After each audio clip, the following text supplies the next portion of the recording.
Guys നമ്മളിപ്പോ എവിടെ നിൽക്കണറിയോ? ഇതാണ് ഫ്രോസൺ ലേക്ക്. ഇത് താഴെ ലേക്കാണ്. വെള്ളം ഡേഞ്ചറാണ്, ഏറ്റവും ഡേഞ്ചർ സ്ഥലമാണ്. ഈ ഇടയ്ക്ക് തന്നെ മരിച്ചു കണ്ടില്ലേ രണ്ടുപേര്? അതേപോലെ ഇതും കണ്ടോ, ഈ സ്ഥലം കണ്ടോ, കാണുന്ന സ്ഥലം അവിടെയൊക്കെ പോയി നിന്നാ വീഴാൻ ചാൻസ് ഉണ്ട്. പൊട്ടി വീഴാൻ രക്ഷിക്കാനും കൂടെ പറ്റൂല. അപ്പൊ എല്ലാരും വേറെ വരണവരെ ശ്രദ്ധിക്ക്. ദയവേത് അങ്ങോട്ടും ഇങ്ങോട്ടൊന്നും പോയി കളിക്കല്ലേ. ഇവിടെ കുറച്ചും കൂടെ സേഫാണ്. കുറച്ചും കൂടെ അപ്പുറത്ത് പോയി കഴിഞ്ഞാൽ നല്ല പെടും.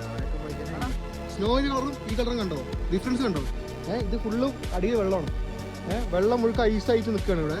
പക്ഷേ ഇതിൽ എല്ലാവരും സേഫ് ആവില്ല. ചില സ്ഥലത്ത് നടന്നു കഴിഞ്ഞാൽ, ചില സ്ഥലത്ത് ഇങ്ങനെ പൊട്ടി കഴിഞ്ഞാൽ താഴെ വീണ് കഴിഞ്ഞാൽ പിന്നെ പറഞ്ഞിട്ട് കാര്യമില്ല.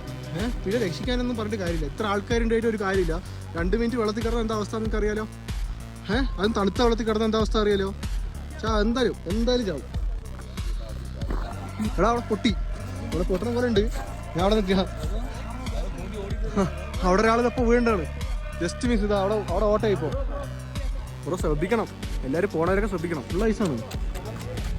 ആളിഞ്ഞിപ്പോൾ കുറച്ച് പേരും കൂടി നിന്നാൽ പോകും, ആള് പോകും. ഒരു ആവേശത്തിൽ പോയി ചാനലുണ്ടാവുള്ളൂ, പക്ഷേ ജീവനാണ് പോകണ്ടാവുള്ളൂ. അതുകൊണ്ട് എല്ലാവരും നോക്കിയും കണ്ട് ചെയ്യാം.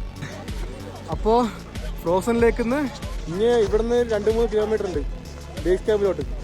സ്വന്തം ജീവൻ നോക്കിയിട്ടുള്ള ട്രക്കിങ് മതി. ഓക്കെ, എന്നാൽ ബൈ.